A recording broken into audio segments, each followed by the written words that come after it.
No marco da cuarta semana escolar da Árbore da Auga que organiza a Deputación de Ourense para conmemorar os Días Mundiais da Árbore da Auga, o presidente da institución provincial, Manuel Baltar, participou hoxe xunto aos alumnos do Colexio Padre Crespo nas actividades culturais e medioambientais organizadas polo CEIP Xunqueira da Ambía. Unha efeméride que os alumnos celebraron coa plantación de árbores e a lectura da publicación A invención do salgueiro en Ourensanía, o libro editado pola Deputación, que este ano se entrega aos estudantes que participan na semana escolar. Manuel Baltar quixo destacar a importancia deste labor formativo e de concienciación medioambiental. Bueno, pois estamos a celebrar o noso medio ambiente, auga e árbore, cos máis novos de Ourense, neste caso nun dos concellos fermosos que contamos, que é Xunqueira da Ambía,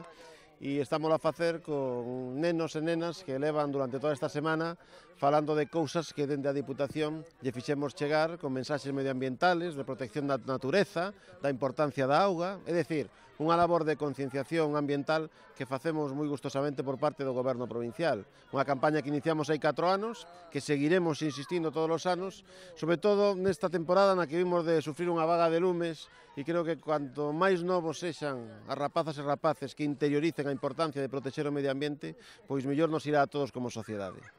Este ano, preto de 11.000 estudantes de infantil e primaria de 100 centros educativos da provincia participan na semana escolar.